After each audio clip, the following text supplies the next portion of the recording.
किया जाना चाहिए। देखिए, सरकारी संस्थाएं हैं और सरकारी संस्थाएं वही काम करेंगी जो सरकार कहेगी।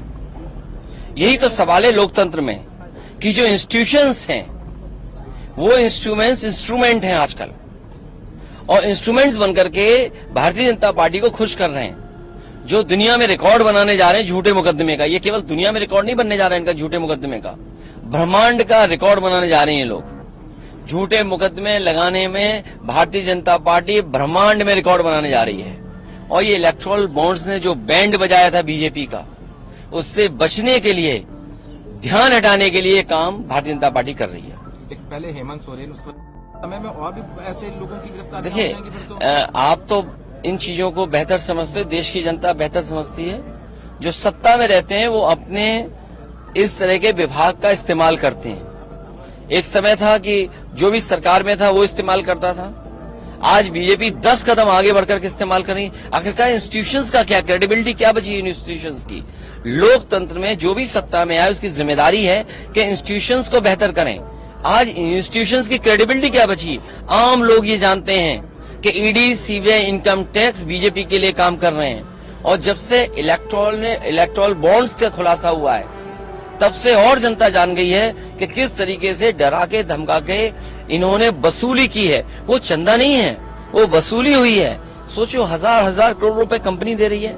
आखिरकार सत्ता में बैठे उन्हीं को क्यों मिल रहा है पैसा, और जो पॉलिटिकल पार्टी है उनको क्यों नहीं पैसा मिल रहा? क्योंकि वो विपक्ष में है, विपक्ष को चंदा मिलता है और सत्ता में बैठे लोगों ने वसूली की है। और जो इलेक्ट्रॉनिक बॉन्ड से बीजेपी का बैंड बजा है उससे ध्यान हटाने के लिए ये ईडी, सीबीआई, इनकम टैक्स को आगे कर रहे हैं। और इंडिया अलायंस आप लोग जाने से जेल जाना, एजेंसीज बुलाएंगी, लेकिन अब तो चुनाव की तारीख आ गई। अब जो कुछ फैसला लेना है जनता को लेना है, और हमें उम्मीद है कि जनता इस बार भारतीय जनता पार्टी को हटाएगी। एक ऐसी पार्टी जिसने नौजवानों से झूठ बोला, और मैंने कई बार फार्मूला दिया हूं, मैं फिर देता हूं आपको कि 60 लाख बच्चे परीक्षा लिखे हैं जो परीक्षा नहीं लिख पाए। पेपर लीक के कारण 60 लाख बच्चे परीक्षा नहीं दे पाए, अपना भविष्य नहीं बना पाए। और अगर उनके माँ बाप को केवल हम जोड़ दें तो 60 लाख गुणा 3, 1 करोड़ 80 लाख, और 1 करोड़ 80 लाख का 80 लोकसभाओं में अगर हम भाग दे देंगे तो 2,25,000 वोट कम हुआ है। इसकी भरपाई भारतीय जनता पार्टी कैसे करेगी?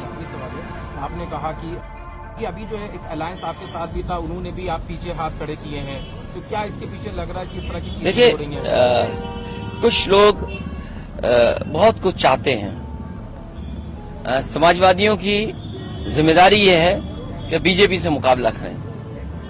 ये वक्त ऐसा नहीं है कि हम लोगों को खुश करें। समाजवादियों की जिम्मेदारी बनती है कि यहाँ पर भारतीय जनता पार्टी को हराएं, और मुकाबले के लिए, हराने के लिए समाजवादी पार्टी मजबूत अच्छे प्रत्याशी समीकरण के हिसाब से दे रही है। समाजवादी पार्टी ने जिताया, विधायक भी बनाया उनको, उसके बावजूद भी हम इसके बारे में कुछ नहीं कहना चाहते।